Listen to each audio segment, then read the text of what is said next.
In the cold wilderness of Montana, no one ever believed a lone ranger could save a dying grizzly cub from a wall of fire.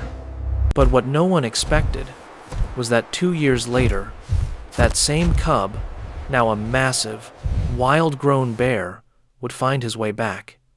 And this time, he didn't come seeking rescue. He came for a reason that would send a chill through the entire mountain valley. The fire hadn't started with a roar.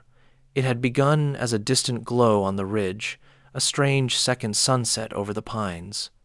By the time it reached the valley floor of Flathead National Forest, it had become a living thing, racing through dry needles and deadfall, breathing smoke into every hollow where small creatures tried to hide.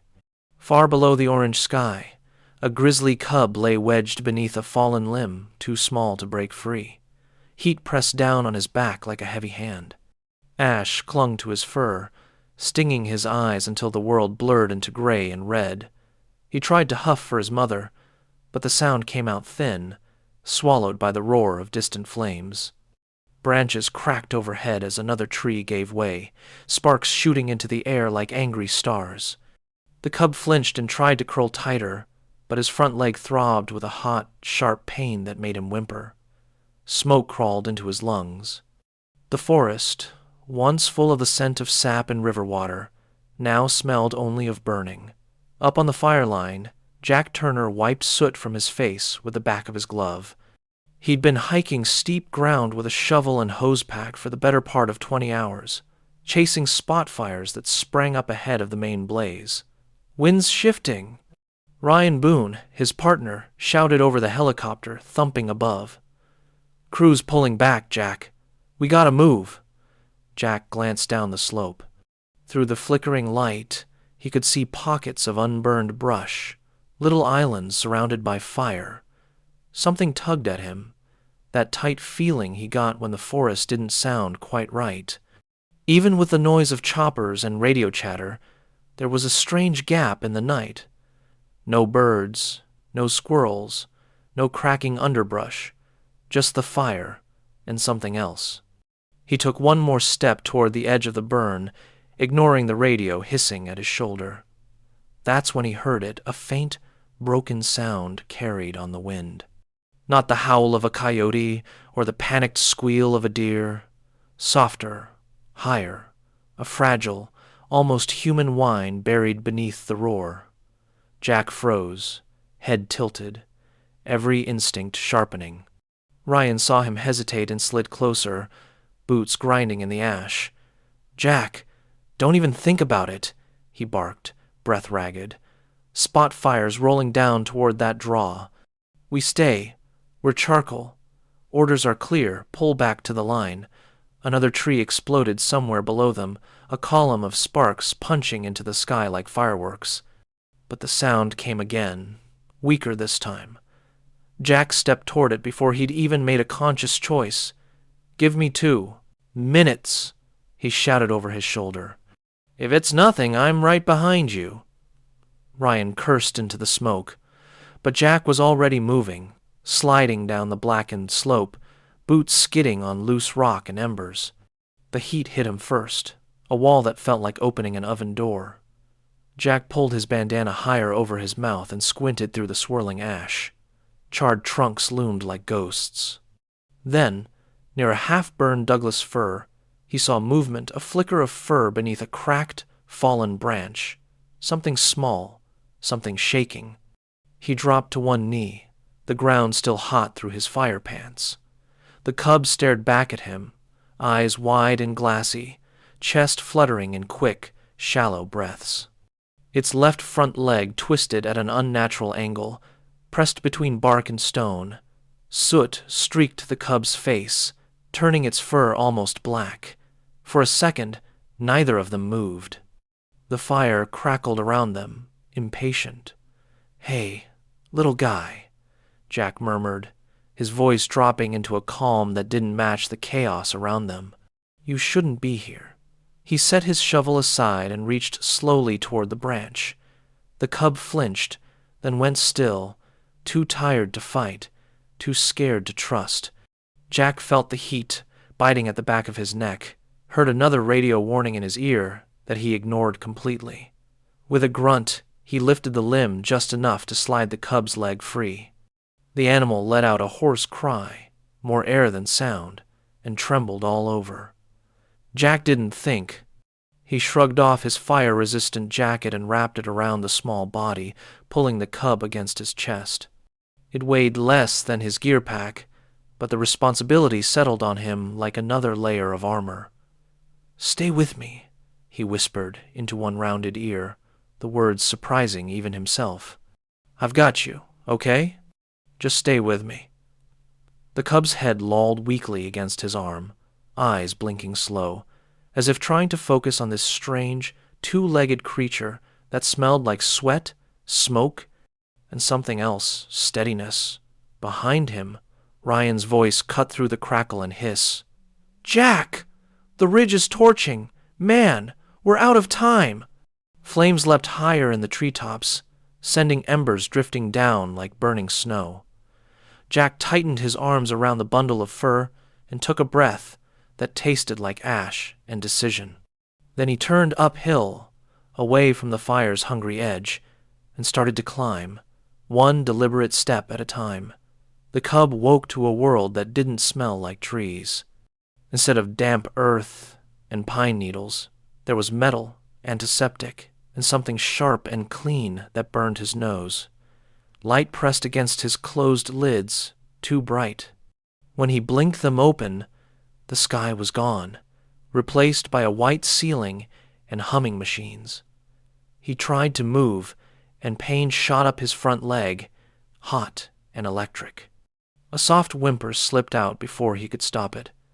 Bandages wrapped his paw and shoulder, stiff and foreign.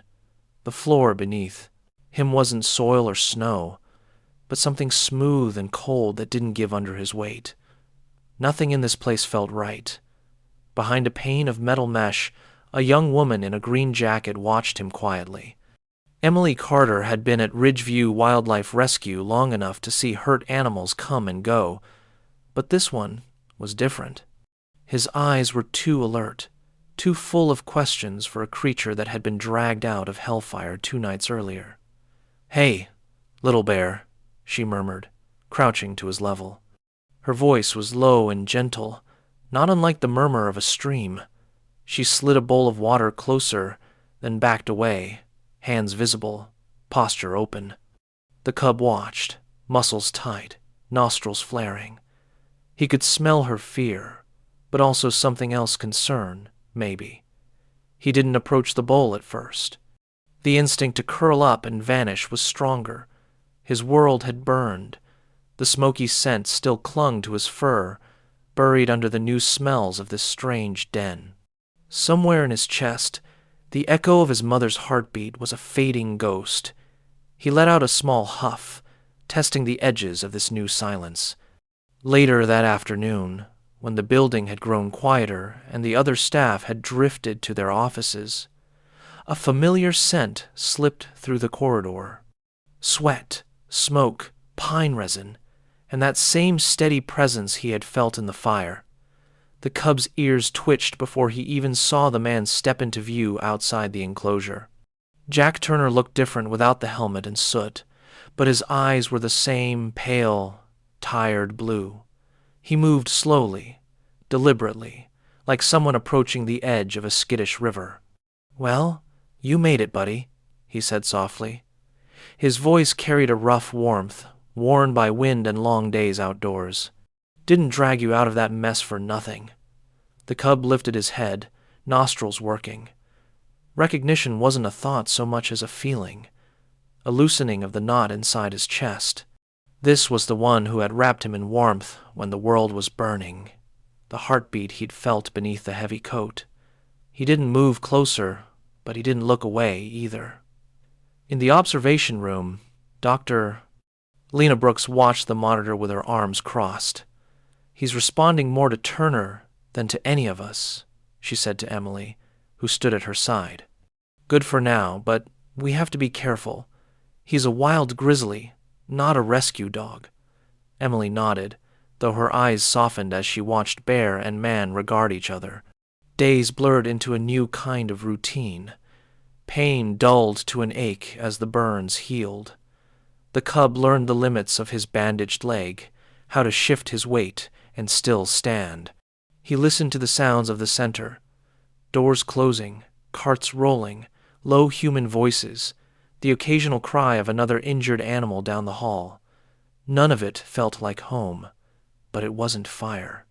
Jack came every chance he got, usually late in the day when patrol duties eased. He never rushed. Sometimes he just sat near the fence, on an overturned crate, elbows on his knees, talking about nothing and everything, the rivers he'd crossed, the storms he'd ridden out in a tent, the cowboy coffee that could strip paint. The cub didn't understand the words, but he understood the calm they carried. One evening, as the sun slid low and turned the rehab yard gold, Jack did something different. Instead of talking, he brought his fingers to his lips and let out a soft, rising whistle, a simple 3-note pattern. The cub's ears perked. The sound was clear, threading through the hum of the center like a thin line of smoke. Without thinking, he answered with a small, gruff huff. Jack smiled, the lines at the corners of his eyes deepening. "There it is," he murmured. "That's you and me, huh?" He repeated the whistle. "Again," the cub replied, a little louder this time. Emily, watching from the doorway, felt a shiver run through her. It was as if they had carved a tiny bridge between two worlds, a code only they knew, in a place full of rules that said it shouldn't exist.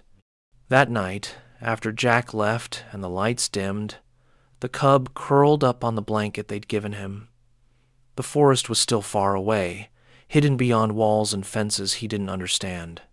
But he was not alone in the way he had been under that burning tree.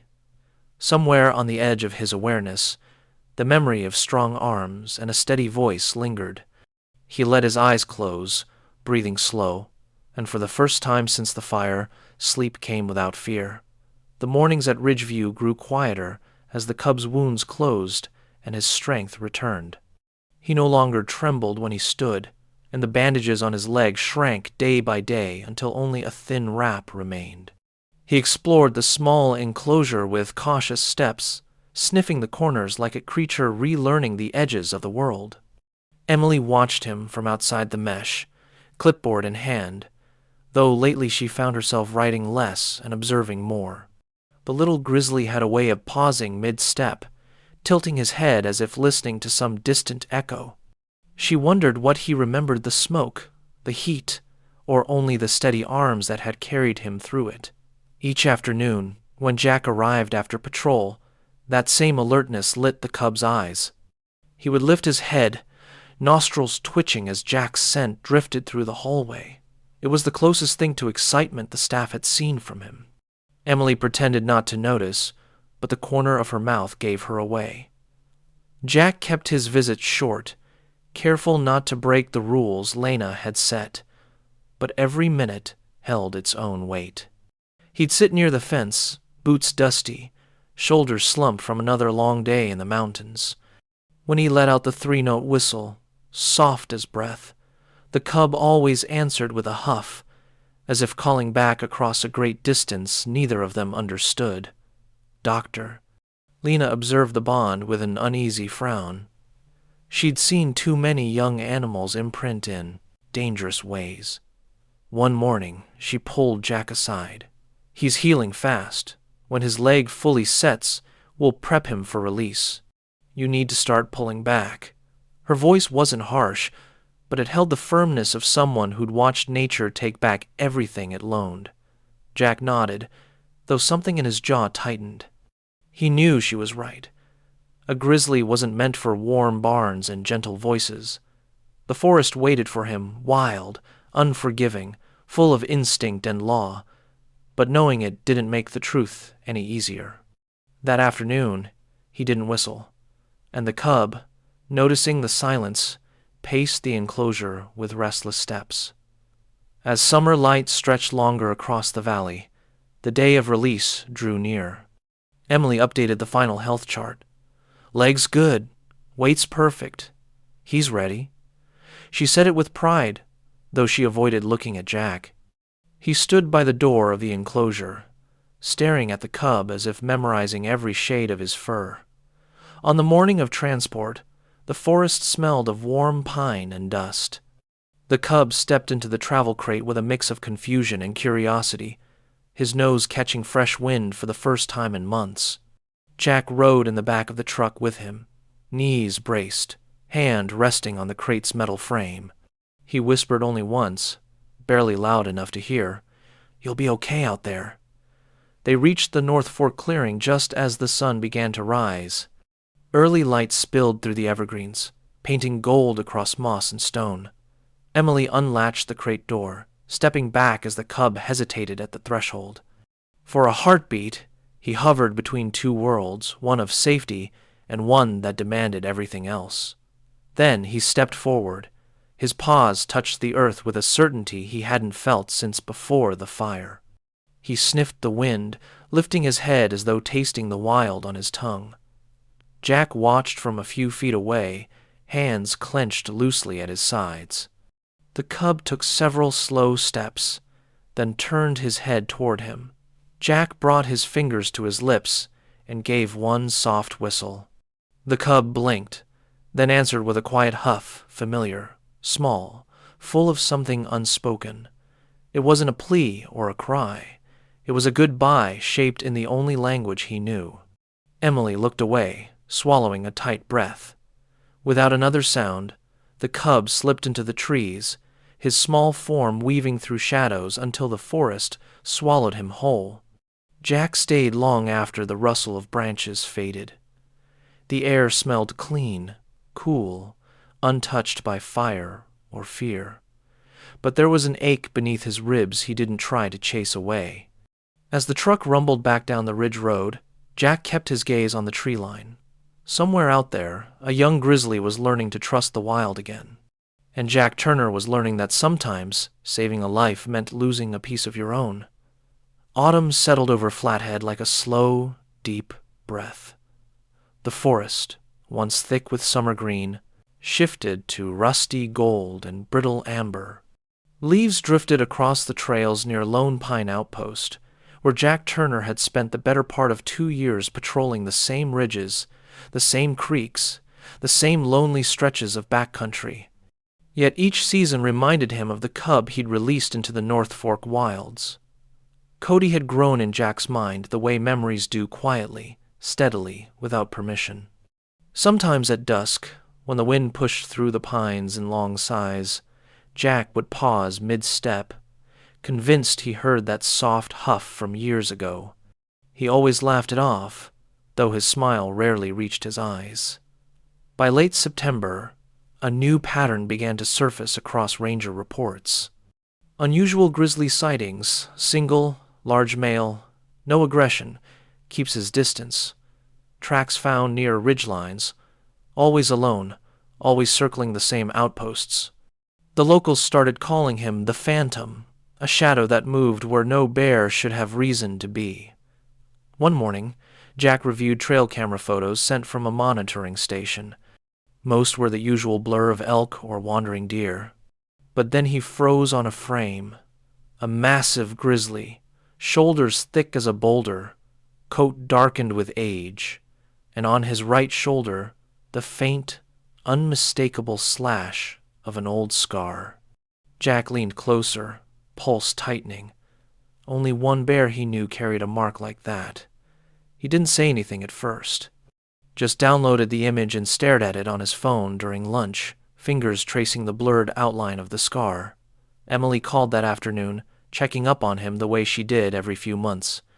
When he hesitated mid-conversation, she sensed something. "Jack, is this about him?" she asked quietly. He didn't answer, but that was enough. Later that week, a YouTuber named Noah Reed posted a shaky video taken from half a mile away, a hulking figure moving across a foggy ridge. The title read, "Giant Grizzly Spotted Near Lone Pine. Is this the Phantom Bear?"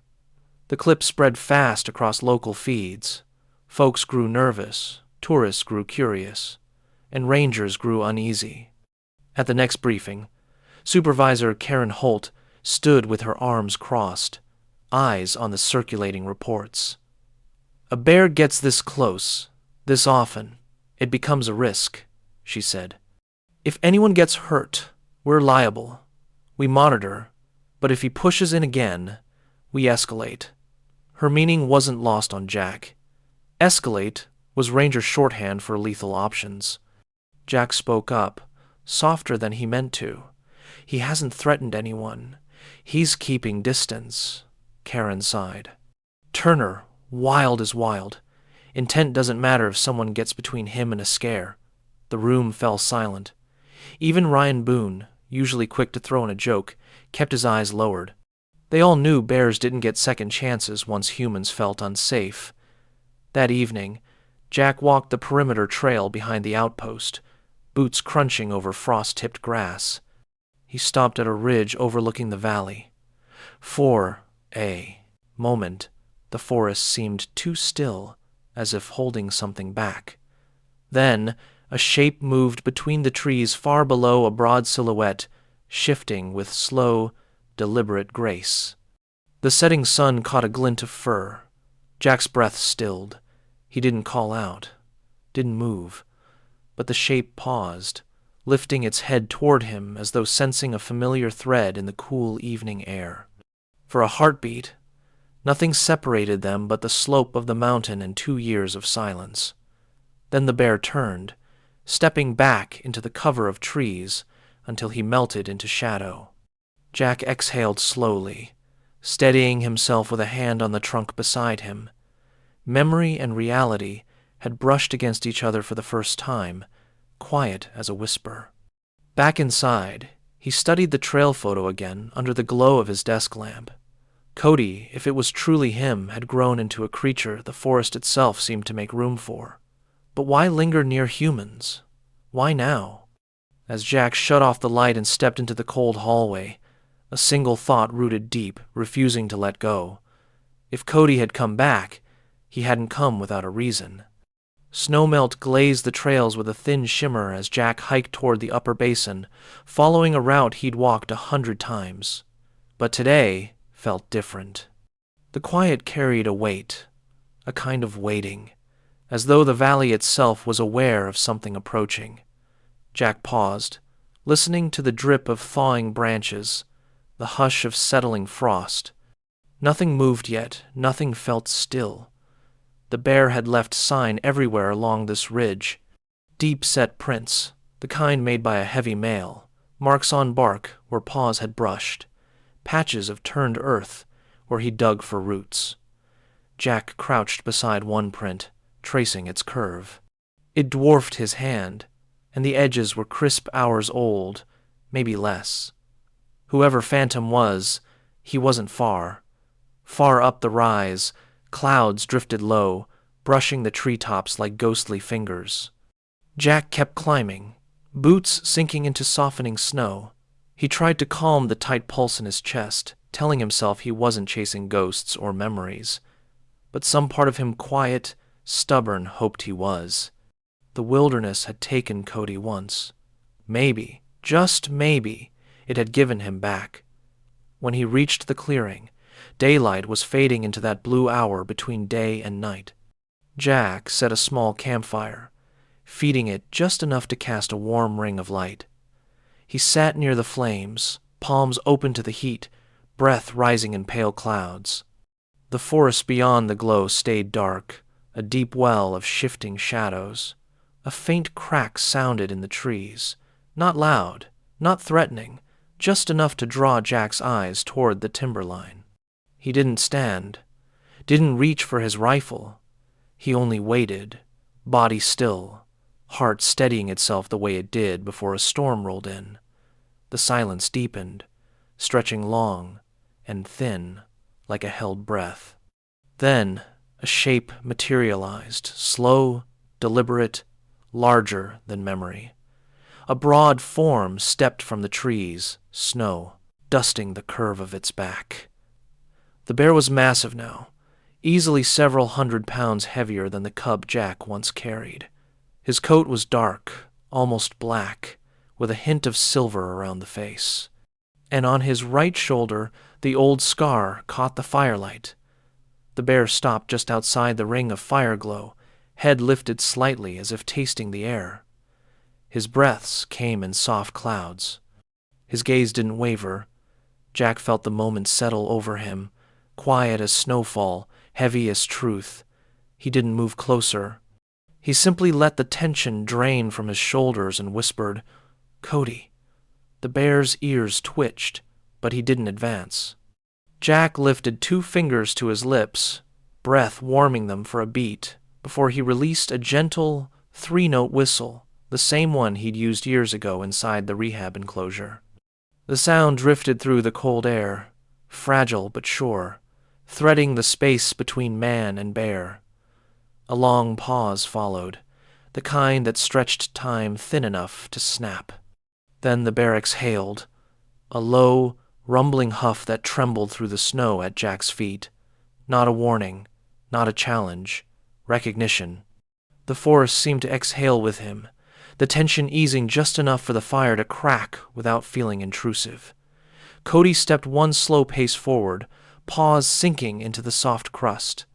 His eyes held no fear, only a cautious, searching awareness. Jack's throat tightened. The cub he had carried through fire was gone. In his place stood a creature shaped by mountains and seasons, a bear that owed the world nothing, yet had come back anyway. Jack lowered his gaze, offering the respect due to a full-grown grizzly. "I'm right here," he murmured. The wind shifted, carrying sparks upward like brief constellations. Cody watched them drift, then turned away from the firelight, taking a few steps toward the trees. He stopped, looked back, and held still an invitation as clear as any words. Jack rose slowly, boots crunching softly. He didn't follow completely, only stepped to the edge of the firelight. Cody waited, then dipped his head before moving deeper into the shadows. Jack understood. This wasn't a reunion meant for touching or closeness. This was a message delivered in silence. "Come see what I need you to know." As darkness folded around the clearing, Jack watched the bear's shape blend with the night. The firelight behind him hummed softly, casting long shadows across the snow. Something had shifted, something fragile and impossible and real. Cody had returned, but not just to be seen. He had come with purpose, and Jack, heart steady now, knew he would follow wherever that purpose led.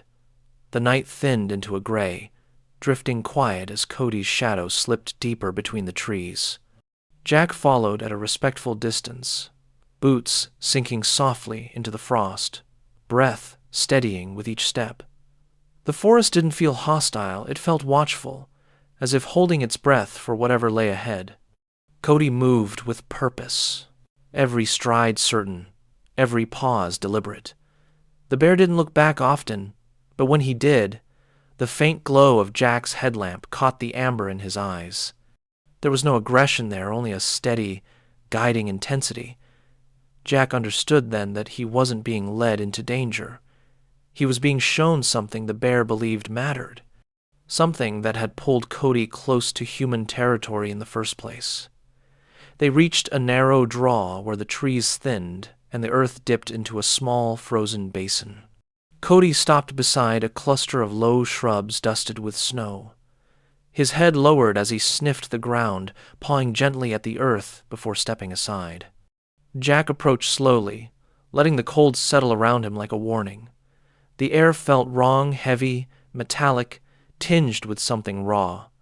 When Jack knelt, he saw the truth in a harsh sweep of his light. A young mule deer lay tangled in the brush, its flank torn open, the snow beneath it smeared dark. But it wasn't the deer alone that made his stomach tighten. Tracks surrounded the scene bigger than he expected, deeper, circling in chaotic loops, 5, maybe 6 wolves, and mixed among them, Cody's prints. Jack's breath left him in a long, unsteady exhale. "You were here," he whispered. The bear huffed softly, not in pride or fear, but acknowledgement. Jack studied the tracks again. Something else was off. He swept his light farther and his jaw tightened. The jagged metal jaws of a steel trap lay half buried under churned snow, snapped shut, empty but stained with fresh blood. Cody shifted his weight, gaze fixed on the trap. Jack traced its edges with gloved fingers, recognizing the crude design. Poachers, he muttered.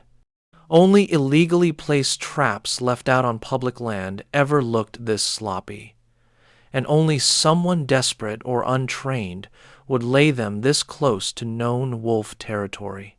Cody had stumbled across more than a kill site. He had walked straight into a conflict brewing between predators and humans. A stiff breeze rolled through the basin, carrying the sharp scent of iron, pine, sap, and the fading memory of fear. Jack rose slowly, eyes drifting from the trap to the torn earth, where Cody's prints told a silent story. The bear had intervened, maybe chased the wolves off, maybe arrived too late. Either way, he hadn't been wandering aimlessly. He had been watching, tracking, guarding something he believed threatened the land he called home. Cody moved a few steps uphill, pausing beside another set of tracks, lighter, narrower. Jack followed, shining his beam across a trail of human footprints leading away from the basin. At least 2 sets. The poachers hadn't gone far before the snow covered their paths. One print showed a drag in the heel, like someone limping. The blood on the trap told him why. The bear rumbled low in his chest, a sound that vibrated more than it echoed. Jack felt it in the cold air, in the weight of the moment. "You're trying to tell me something," he murmured. A pattern, a warning.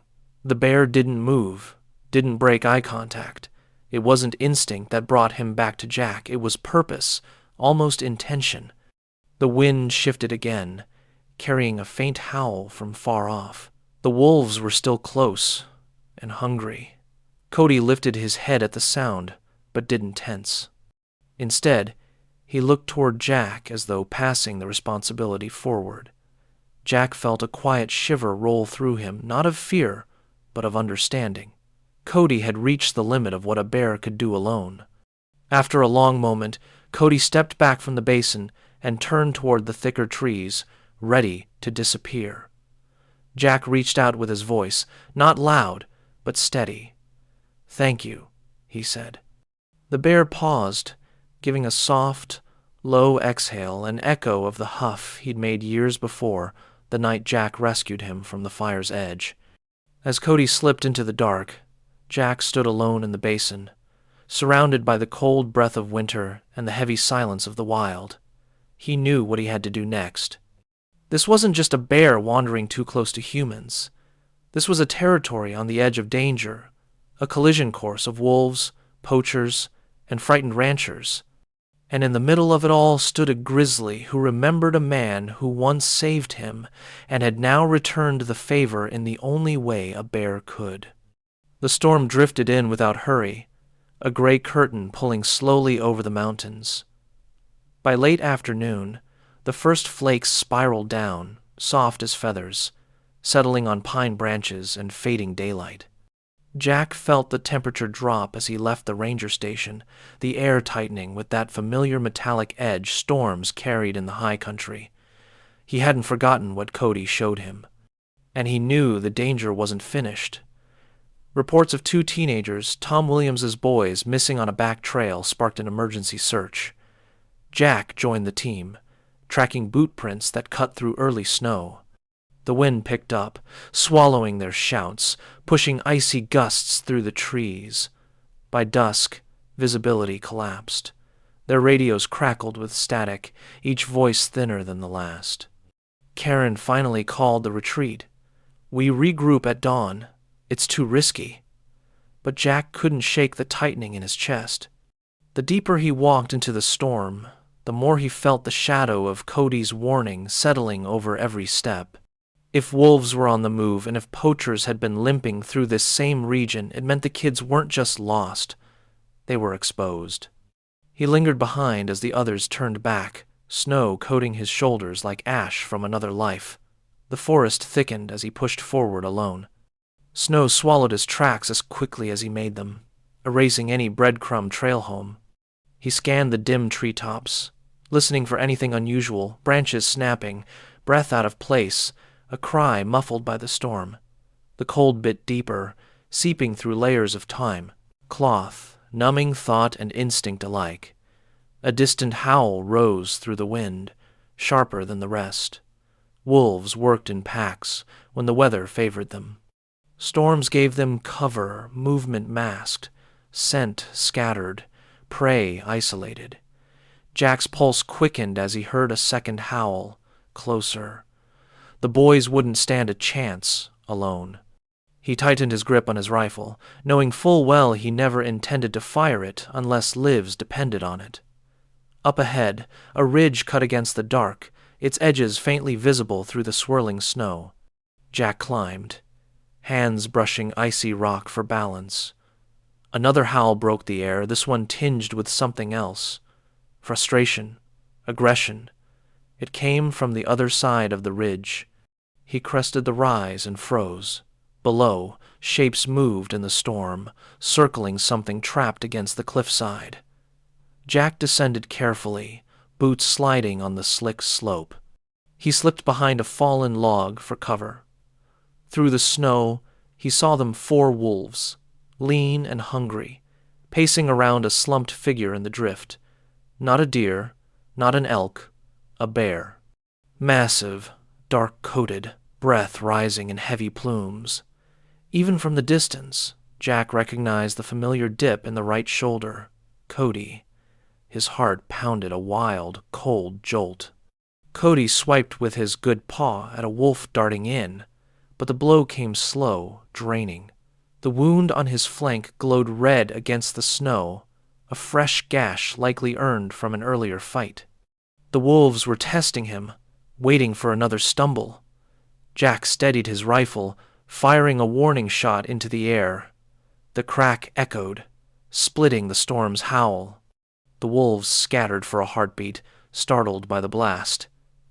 Jack slid down the hill, shouting, waving his arms to scare them off. They backed away but didn't flee entirely, eyes glinting from the shadows. Cody turned his head toward Jack, breath ragged, eyes burning with something between pain and recognition. Snow clung to his fur like frost on burned timber. Jack dropped to his knees beside him. "Easy! Easy!" he murmured, voice shaking. Cody's chest rose and fell unevenly. The bear didn't lunge, didn't warn him away. Instead, he let out a low, weary rumble, more of a sigh than a sound. Jack's gloved hand hovered, then rested gently against the uninjured shoulder. "You're okay," he whispered. "I've got you." The wolves crept closer again, hunger outweighing fear. Jack fired another shot into the ground, sending them retreating into the storm's veil. He knelt beside Cody, assessing the gash. Too deep. Too much blood. They needed shelter, a defensible spot, and fast. Cody shifted his weight, making a strained effort to stand. Jack steadied him, guiding him toward a narrow cut in the rock wall nearby. Inside the shallow alcove, the wind softened, allowing Jack a moment to breathe. He packed snow against the wound to slow the bleeding, then tore strips of cloth from his undershirt to wrap it. Cody huffed once, as if acknowledging the effort. Outside, the storm deepened, wind screaming across the ridge like a warning neither of them could ignore. As Jack worked, he realized something else tracks leading into the alcove, smaller, human, 2 sets. The Williams boys had sheltered here earlier, leaving behind a scrap of torn jacket and a half-eaten protein bar. Jack felt relief wash through him. They'd been here and were likely still close. Cody, even wounded, had come to the same place. Maybe he'd chased the wolves off the boys' trail earlier, drawing their aggression. When the wind eased for a heartbeat, Jack stood at the entrance and shouted into the storm. "Kyle! Mason! His voice broke into the vast cold. After a moment, a faint reply, thin, trembling, rose from somewhere down the ridge. Jack's chest tightened with hope. He turned to Cody, who lifted his head and gave a soft, approving huff. With the storm raging and danger circling, man and bear stood at the threshold of the dark, bound by a moment neither of them could survive alone. Jack steadied his breath, knowing they would face whatever came next together. In the wild, trust was rare. But tonight, under the howl of wolves and the weight of winter, it was all they had.